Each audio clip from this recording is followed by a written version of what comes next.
So Thomas Alford, he was here. He's a hunter, but I don't want to give away too much. You got a great story. Love to get your story out there. Now, there was one Instagram post I looked up. You guys, someone shot a deer or elk, maybe. It was, I think it was an elk.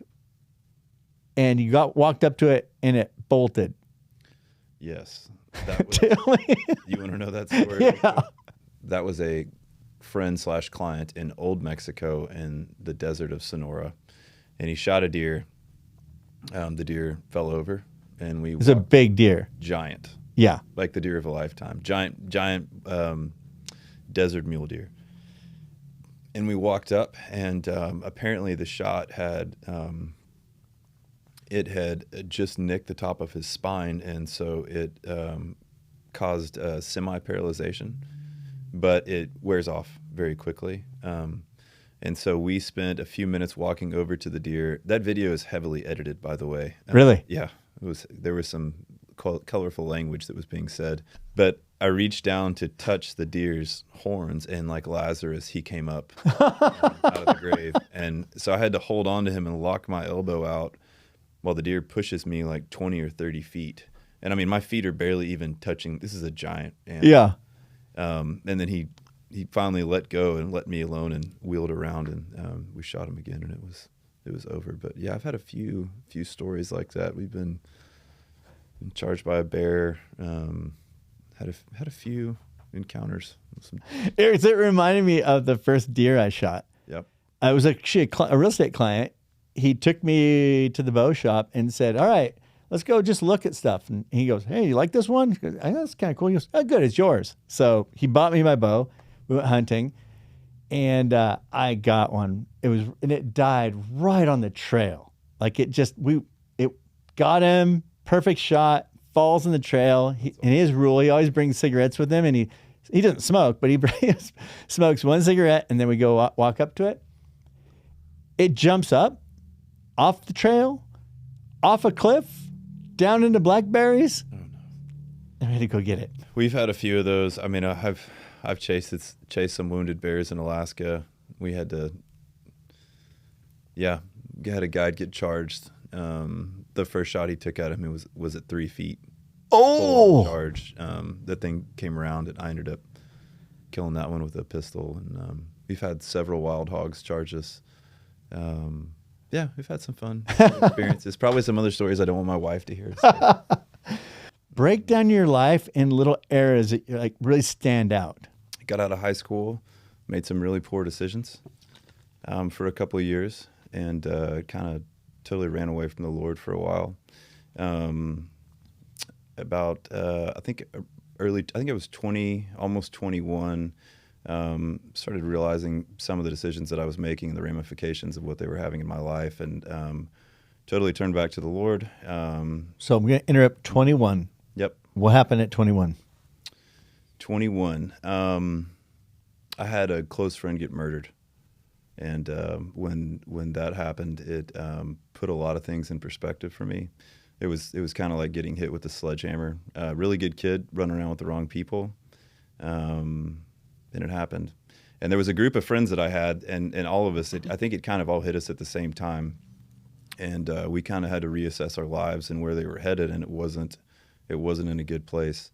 So actually, I mean, for me, I turned my life back over to the Lord. That was the biggest thing that I did, and that was the thing that set me on a totally different trajectory, and probably the reason I'm sitting here with you today.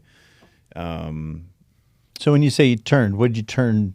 What did that look like, turning to the Lord? I started owning everything that I had done, especially in the last 2 years. Went around to friends and family, had to apologize to them, had to be extremely vulnerable, open up to a lot of things I did not want to open up to, and ask for forgiveness. I mean, just pretty much like the prodigal son coming home. Wow. And nothing, it didn't change overnight either. It was a process. So it was probably about a 2-year process for me to really get whole. So, So 21, turned. What's the next era? Next era of my life, I started working in construction in Texas. I met my wife, I think, at 24, 25. We got married 10 months after I met her. Nice. At that point, Knew what you got? I knew. Yeah, Got a good eye. I actually knew about 2 months in, and she did too. And Okay. so it was game on. We got married, had our first kid 9 months after we got married. I was that guy. Nice job. Yeah, Accurate. thank you. Yeah. You shoot straight. We were in Hawaii, and I think we went to the beach 2 times on our honeymoon. It was a really good honeymoon. So 9 months later, my oldest was born. But yeah, I started working in construction in Texas, and while I was working in construction, I always had a heart for the hunting industry, and I started guiding, filming, writing for different publications around that same time that I was getting married. And then I realized, How'd you get in that? So my earliest childhood memory is goose hunting with my dad when I was 3 years old. Really? Mm-hmm. And so it's always been, aside from my faith and my family, my biggest passion in life is hunting. Yeah. Is your dad still alive? He is. You hunt with him? I do. Nice. He's 72, and he just spent 12 days this last September in the backcountry by himself elk hunting. That's awesome. He's a beast. Yeah. So that's what I grew up with. Okay. So hunted my whole life, and it was still really important to me. Even those 2 years that I was making really poor decisions, hunting was still a huge part of my life and something I really cared about. And we can talk about that more and how that intertwines with what I'm doing today. But yeah, I started working in construction. I went to work for a company called Trammell Crow. At that time, Trammell Crow Residential, they were the biggest multifamily developer and construction company in the country. So I went in there as a construction guy and ended up moving over into the development side of the house and kind of working both angles of construction development for them. And that started a career in multifamily development that I really liked. I really found a niche there that I fell in love with. I loved the people that I was working with, and that just took off. And I did that for the next 15 years. Did you ever buy your own multifamily? I didn't. So I have, I've been in parts of different deals. So about 5 to 6 different deals, had some ownership in those. Mm-hmm. Nice. Do you still have those or those? I have 2. Nice. Okay. Still. Mm-hmm. Awesome. So you went construction, developing, multifamily. Yep. What's the next era? When I left Trammell Crow, I went to a company. Well, we went through the recession in 08, 09, Yep. which was interesting to say the least. How'd you survive it? I took a job with a construction company and stayed with them for about a year and a half. And then a lot of the guys that I worked with at Trammell Crow, they left and started to work for another company called 4-Star Group, and they were building up their multifamily platform. And so they called me, and I went to go work for them. And we grew that company and did really well for about 3 to 4 years. Even at that time? I started working with them in 2010. Okay. 2010 was still pretty rough. Yeah, it was. It was really rough, not pretty rough. Yeah. It was really rough in Texas. Survival mode. Survival mode, 100%. And you're still coming out of the recession, so you're trying to figure stuff out. You're trying to figure out stuff on the construction side of the house, the development side of the house. The equity players were still really uncomfortable with the market at that time too, especially where we were building. 2010, this gives perspective. I was the #1 agent in the region I was in, and I was wondering, then how does anybody survive? Because I'm not making any money. Yep. That was terrifying to think, like, there's no one making money right now. Yeah, so we had 2 kids at that point, 1 on the way, and I was working. When I say I took a job in construction to make it, we were barely making ends meet. I mean, I was making a third of what I was making at Crow. Right. So it was a culture shock really quickly. But God really took care of us during that time too. But anyways, I left there. I went to 4-Star Group. We really grew that company. It was with a lot of Crow guys that I worked with in the past. So I already had a lot of relationship established with them. And then I went to go work with some guys and start a company called Sparrow Partners. And that is the company that I had worked with until September of this year. So I went to go work with them in 2015. And still some of my closest friends, some of the most amazing guys I've worked with ever. And we ended up building luxury multifamily apartments around the country. And about 90% of what we did were active adult. And so active adult is it's a concept of, it's a 55 and older age restricted apartment. It's not independent living. It's not assisted living. It's not memory care. There's no meal plans, but it is a senior facility. And we found a really good niche there, especially in markets like Texas and Phoenix, where you had a lot of retirees moving to.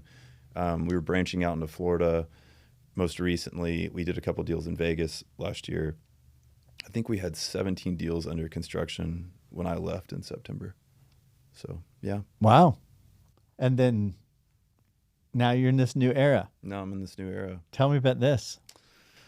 So I started a company called Omega Expeditions. And what that does is we're taking people on ministry hunts around the globe. And we're doing one in South Africa this April, which you've seen. But we're doing multiple hunts, and not just hunts. We're doing adventure trips. So we may go snowboarding, whitewater rafting. Hunting's always going to be my personal favorite and top priority. But we'll bring in a key speaker that's usually fairly known in the ministry world, and then we'll have really dynamic worship throughout the event. And the basis for that is, I had done some ministry hunts in my past, but what I've really seen was, especially with men, when you get them away from the hustle and bustle, the recession, all this stuff that's going on, and you really get them away, something comes alive in them.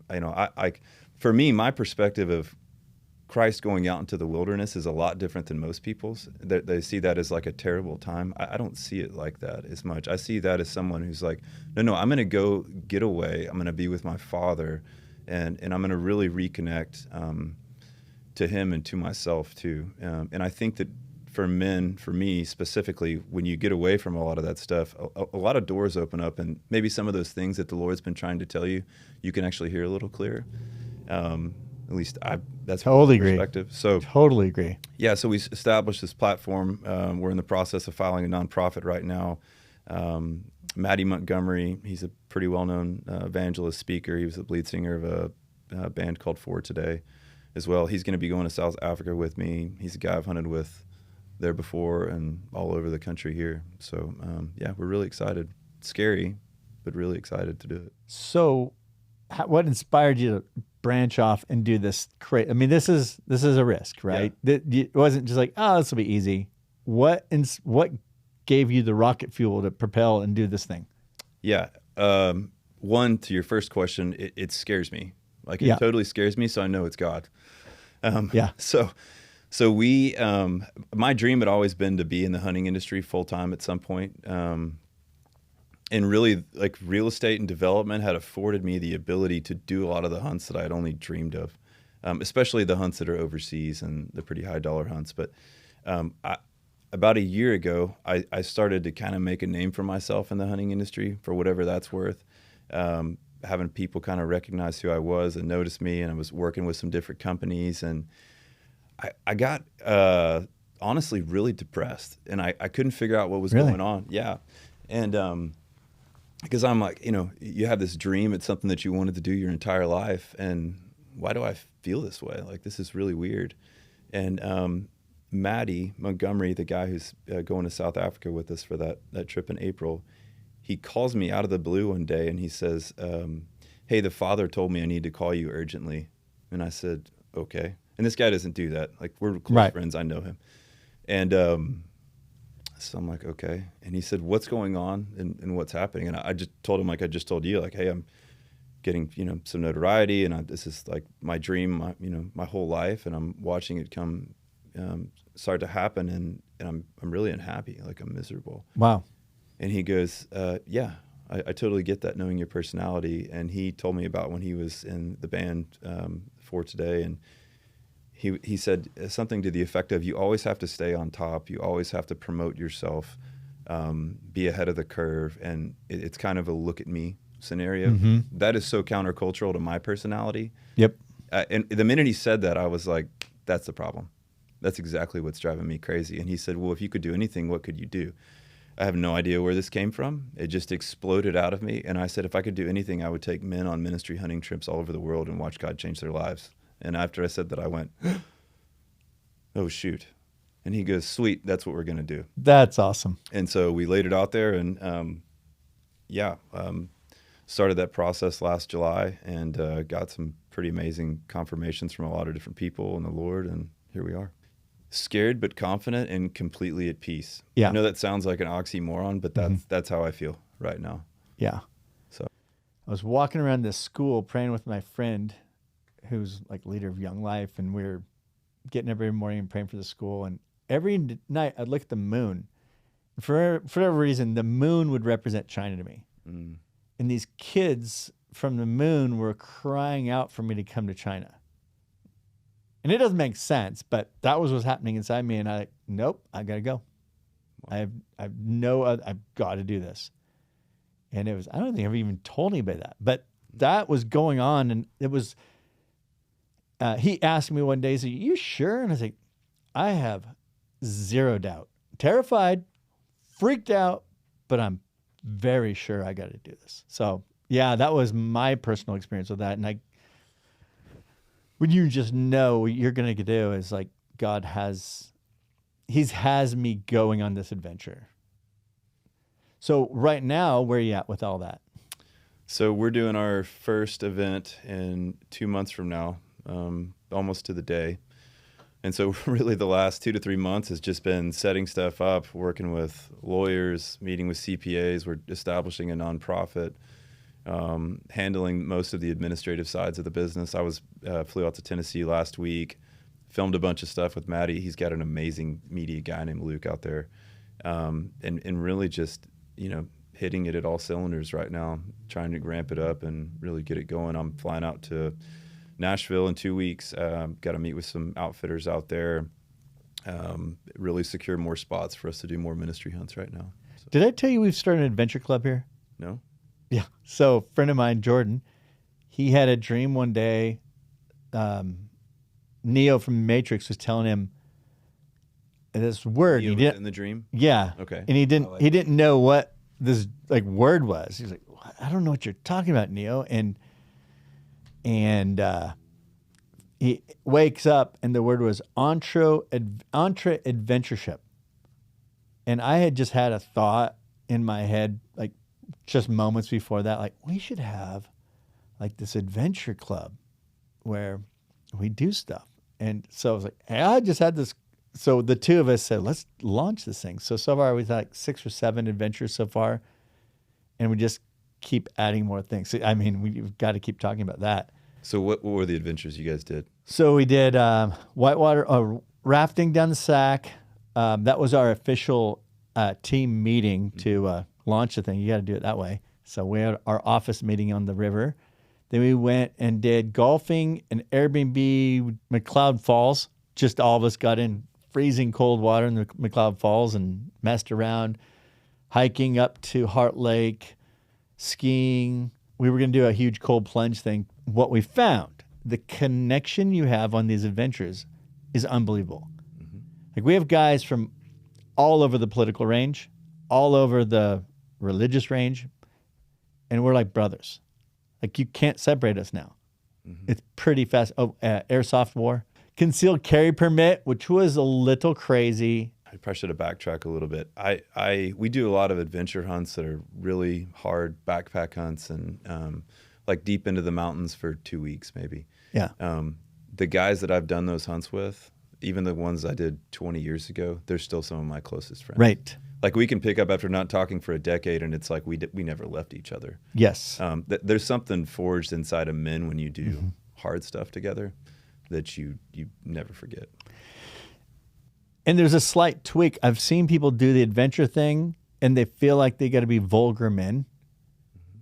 And I haven't seen that came out at all. And we had people from all across the spectrums. It wasn't about being vulgar and being men. It was like just being men. No. I don't know if that makes sense, but I've seen people who try to go and like, well, yeah, just release your manhood. And it was like, that feels a little dirty or just gross or defiled.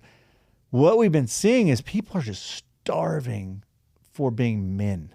Mm-hmm. And some it was soft, some it was hard, but it was adventure. Mm-hmm. That was the key thing. No, I totally agree. And that's really why we're doing those hunts with Omega Expeditions.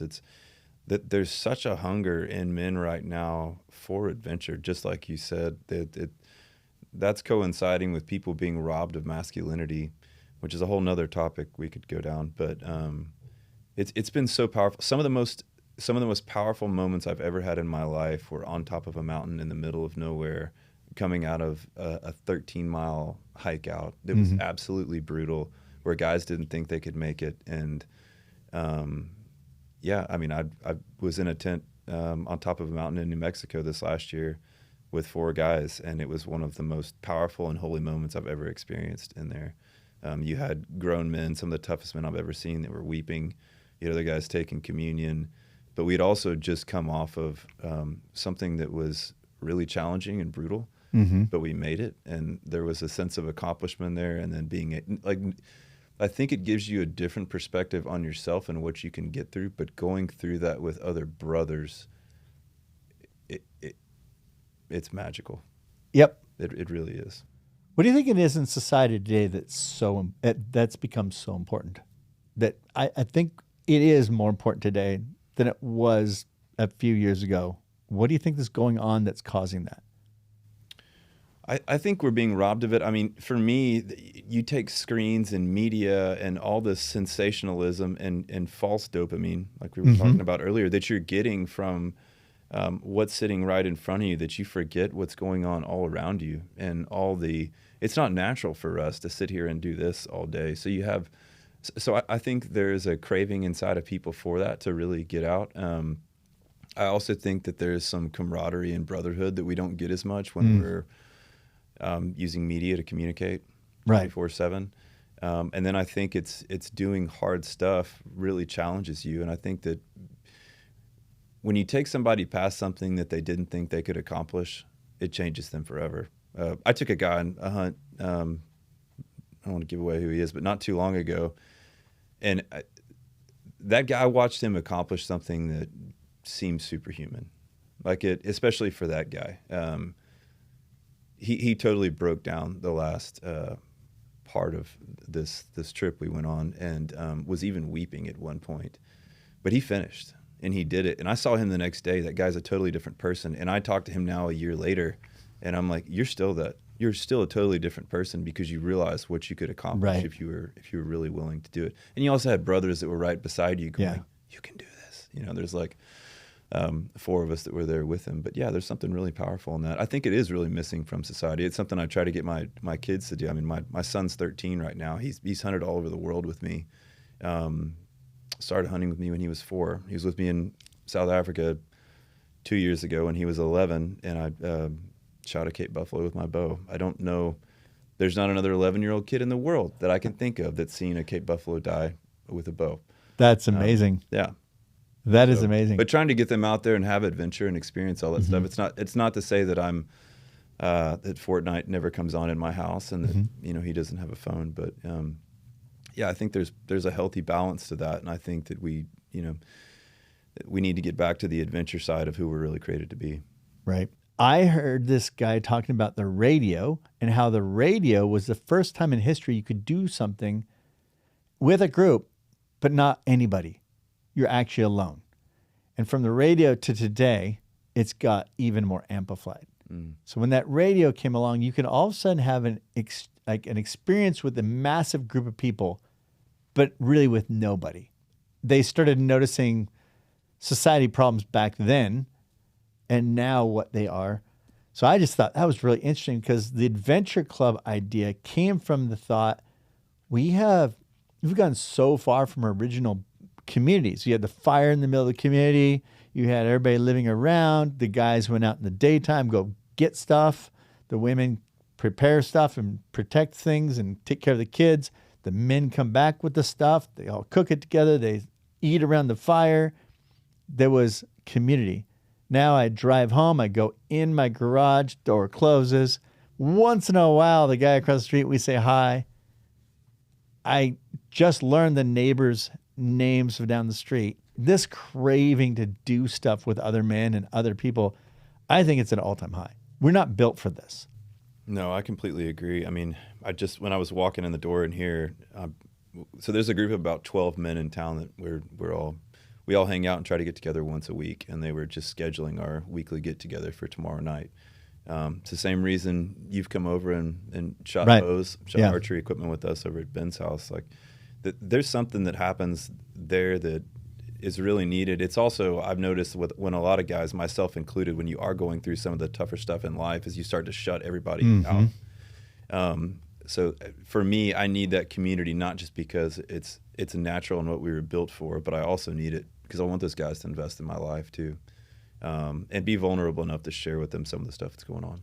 So how do you build community? Well, I think the hardest thing for a lot of men is to be vulnerable, is to first acknowledge that you need community, you need other men around you in your life, and then being willing to do what it takes to find something that works. I think one of the easiest things is if you find something you're really interested in. Let's say it's basketball, or we've got a group of guys that love MMA. And so we watch UFC fights every 3 or 4 weeks together, hunting, fishing, working out. For me, it's one, being vulnerable, two, being willing to step into something that may be outside of your comfort zone, which a lot of times is finding community. Right. I do think finding a hobby or something you enjoy is a really good way to jump into that. And then just trusting other people with your story. And being willing to put it out there when it's super uncomfortable, which I'm telling you this now. If you talked to me 10 years ago, I was the guy that would not tell anyone his story, even some of the stuff that I told you today. Wow. So,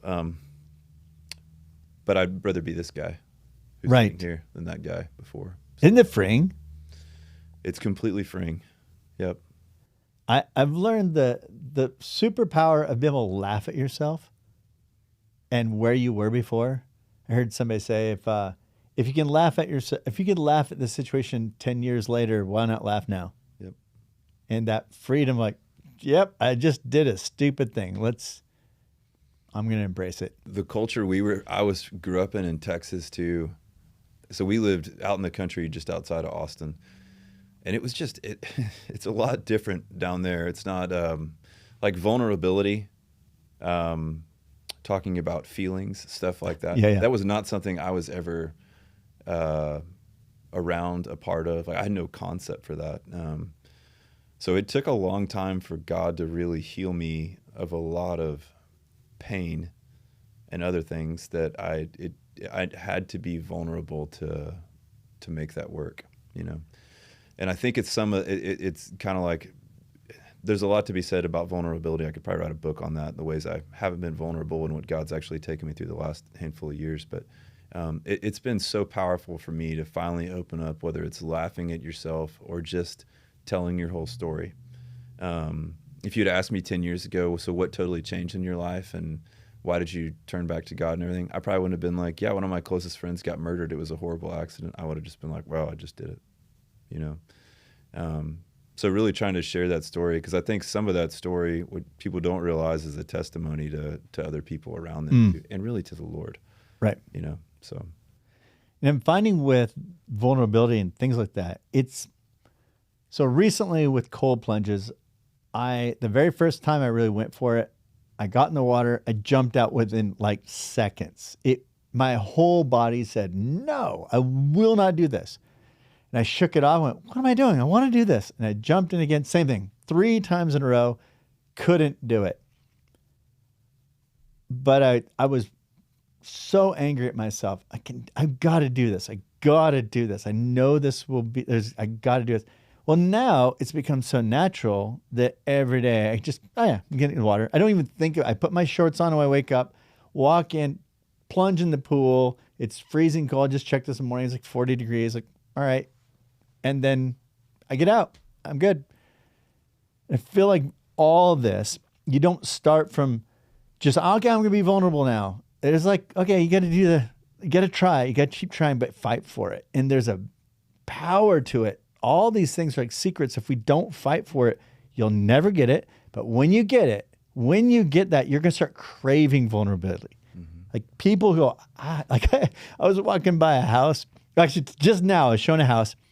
And I was looking at it going, oh, we could do a plunge in this pool if I had my suit because I crave it. And that vulnerability I found for me and that transparency, like I'd tell you anything. And that wasn't the case before. I will tell you anything because I know how much benefit comes from it. I'll tell you my story with that really quick if you want to hear it. Yeah. So I had a nervous breakdown. I was 30, I'm 42 now. I think it was 37. And what led up to that was a ton of anxiety. At that point in business, I was taking 100 flights a year or more. I had 4 kids. I was coaching 2 sports. I was still hunting nonstop all over the country, out of the country. And I had a lot of stuff that was coming up in my life that I was compartmentalizing, like just shoving down as deep as I could get, but not unpacking it later and dealing with anything. I was not vulnerable at all. Did not have close friends around me that I was sharing stuff with. Jason Valentin from up here was having a men's event in Texas. I was following it on Instagram. He hunts, so I followed Jason. That's how I know him. But I saw that he had this men's event, and I was sitting on the couch one day, and I showed it to my wife. I was like, yeah, this is kind of. I was kind of clowning him, to be honest. Like, look at this silly men's event. They're going to learn how to be men and do the stuff that I do all the time, which is totally arrogant and just tells you the mindset I had back then. I went to bed. But that's pretty common. Very. Let's just face it. It's everybody. Totally. And that's why I want to share my thoughts on it, to be totally honest, because that's not good, but that's where I was. 2 nights after that, I had a dream. It was the second dream I had in 4 years. And in the dream, I was sitting here. There was an angel sitting in front of me in the dream. This is so far out of my wheelhouse. This is like a country Texan hunter guy, right? That has a dream with an angel in front of him. And I'm standing in front of this angel, and I'm telling the angel, can you believe this guy? He's doing this event in Texas. This is so stupid. He's charging a lot of money for it. Like, they're going to do all this stuff that I've done. And this angel jumps up from the table, throws its hands up in the air. Like, are you kidding me? And storms out of this room. And I woke up immediately, and I was like, oh, crap. This is not good. I woke my wife up and said, hey, do you remember that guy I was begging fun of the other day? I think I'm supposed to go to this event. Long story short, we go to the event that Jason had. I almost left the first day because I was so uncomfortable. I was there by myself. Guys were being super vulnerable. There was a guy named Todd Pierce, who's a good friend of mine now, and he was sharing the heart of the father and using an example of it as he was breaking a horse gently. Oh. Yeah, pretty amazing, dude. And I think I saw him here. Yeah, he's been here a couple times. Yeah. Awesome guy, good friend now. Long story short, the second day I got freed of things like you couldn't even imagine. And I remember I was talking to Jason. I was telling him some of the stuff that was going on in my life. I had not cried, I think, since I was a little kid at that point. I started like convulsing, crying as the stuff was coming up. I got freed from a ton of things, bondage, things that I had been hiding in my life, because I stuck it all down. Like, I wasn't going to deal with it, and I didn't want to deal with it. And it totally changed the course of my life. It changed my family's life. It changed my relationship with my wife. It changed the way I handle business. It put so many different things in perspective because I could look at it from a totally different place than I'd been looking at it before. And then, Jason and I connected. Long story short, we're up here in Redding now, 4.5 years later, and those dreams are real. I know now. Those are real. I had a crazy situation. I'm in China. We have no money. To go fly to another continent wasn't an option. I have no money. I wake up, and as I was sleeping, and I heard, "Go to Australia!" Like, he shouted at me. I woke up terrified. I went to our team and said, I just had the craziest dream. I think God just shouted at me to go to Australia. And the whole team goes, go. And they all put money together, sent me to Australia from China. And I had no plans, nothing. The 2 people I just thought, well, the only people I know in Australia, these 2 people, 2 families, they happen to be not traveling this 1 week. And they're both, I didn't know where they were in Australia. They lived blocks from each other. And the whole thing was just a series of God events where okay, take these dreams serious, especially when God yells at you.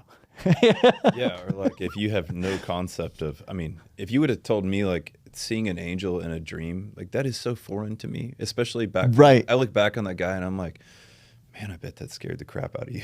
Like even though that was me, because it was so far out of my wheelhouse back then. But I also had to say yes to that. You know, I could have just waved it off and rolled over and gone back to bed. But I think there's something about saying yes to faith and risk that God really honors, and sometimes it's fulfilling that dream or prophecy or promise in your life.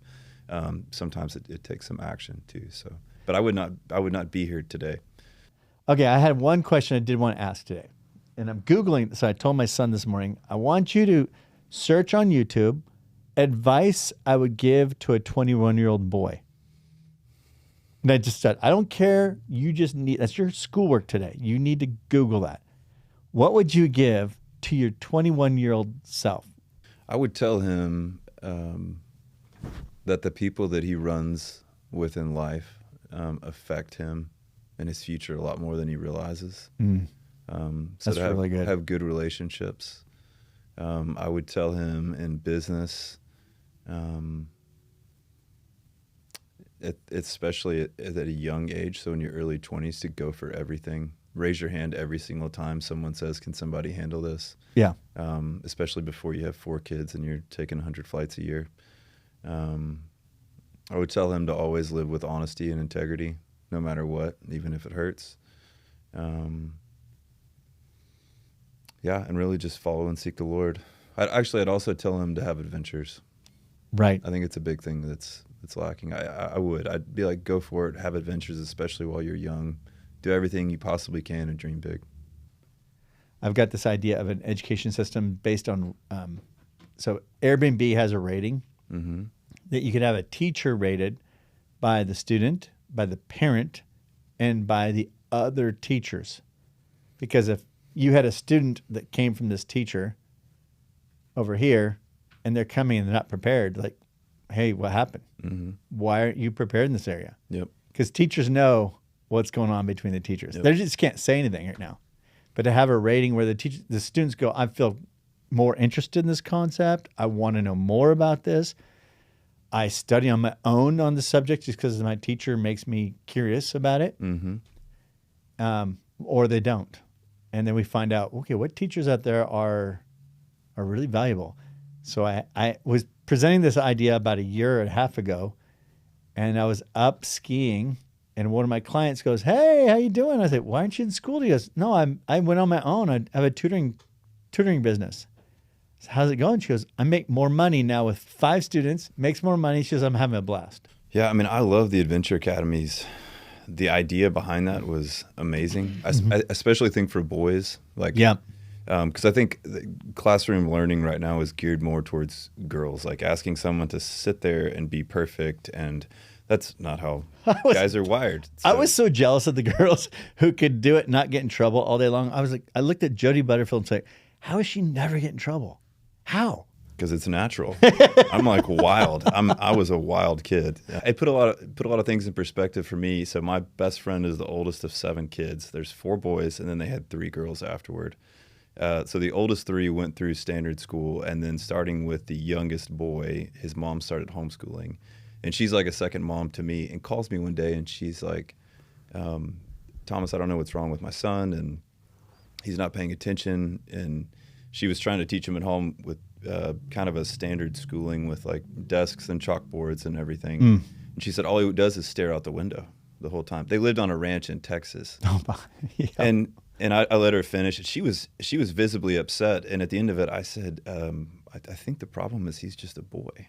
He's an 11-year-old kid, and you're drawing on a chalkboard, and he's looking outside and seeing cows walk by and horses run around and birds flying, and he wants to be out there. Yeah. That's the problem. And I don't think like that. I know that kid very well. He's still a really close friend of mine. He's 30 years old now, and he's still pretty wild. But he wasn't geared towards the standard classroom setting where it's sit and be quiet and have perfect manners. And I don't know. One of my biggest concerns is that we're losing a lot of that in young men and allowing them to be who they were, be who they are. Exactly. So we got to make this about real estate so we can tell the tax guy that this is tax deductible. Right on. Okay. So what advice would you give people regarding real estate? Hold on to the deals if you can before you sell them. There's a ton of deals that I sold early on that I'm like, gosh, if I would have just kept that project. And I think there are always ways to keep projects, especially that are homes. Sometimes people may not want to put the work in to do that, but the level of profit that you're going to make on that project 15 to 20 years down the road is going to be exponential. A lot of those properties are retirement properties that you paid $120,000 for 10 years ago. I would say that in a heartbeat, hold on to as many deals as you can. The real estate market ebbs and flows, but it always goes up. It's always going to go up. The recession that we're experiencing right now, same thing we saw in 08, 09, 010, cash is king. There are a lot of investors that sit around and wait for a recession so they can buy properties and hold on to those deals as long as they possibly can. So I would say that too. I would say for me, real estate scared me early on. When I went from construction to development, it was scary. When I'm learning about pro formas and yield rates and dealing with all these different equity groups and what JV agreements really look like, it's not scary at all. It's one of the easiest industries I've seen, to be totally honest. Right. And compared to construction, which is super stressful, it's the highest suicide rate of any occupation in the U.S. right now. Real estate's a great genre. It is really simple once you figure it out. The market's always, for the most part, heading in the same direction. And I think it's a great investment, especially for younger couples. I know that scares a lot of them too, but buy early, figure out the deal. It doesn't have to be the dream home. Get your feet in the door of something. You'll figure out how to make the next one work. That's gold right there. Have you heard about the Buy a House a Year Club? No. So I like this club. Can buy a house every year with a primary residence loan. Not an investment loan where it's 20% down. It's 3%, 5% down. They can buy one every year for 10 years. Imagine what someone's legacy would be like if they had 10 homes stacked up over 10 years, all paying for themselves. If we could get the people we know all doing that, we'd have a very wealthy community. We would. And in 10 years, they would have almost the cash flow from that would probably wipe out most of their jobs. 100%. And you look at some of the homes here in Redding 10 years ago that have more than quadrupled in price on some of them too. Yeah, no, it would be if someone started doing that when they were 25, they could almost retire by the time they were 40. Right. They shouldn't do that. Right. They should keep going. 100%. And I mean, at least so have the finances to back you up to do guiding, to do what your dreams. So if you could spend those 20s, 30s, 40s building this, then your 50s, 60s, 70s, you could go and launch so many things. Or invest into other people that are trying to launch too. Yeah. And I think that's really one of the biggest things. And really the last company I was with, Sparrow too, I watched those guys invest in a lot of other groups and younger guys that were coming up, and I was super, super impressed with that. Yeah. So. Thomas Alford, a legend. You guys got to so if people were to find you and go search for you and connect with you, where do they go? I would say Instagram for sure. It's Thomas Alford Hunting on Instagram. And then if you want to know more about Omega Expeditions, you can email info@omegaexpeditions.com.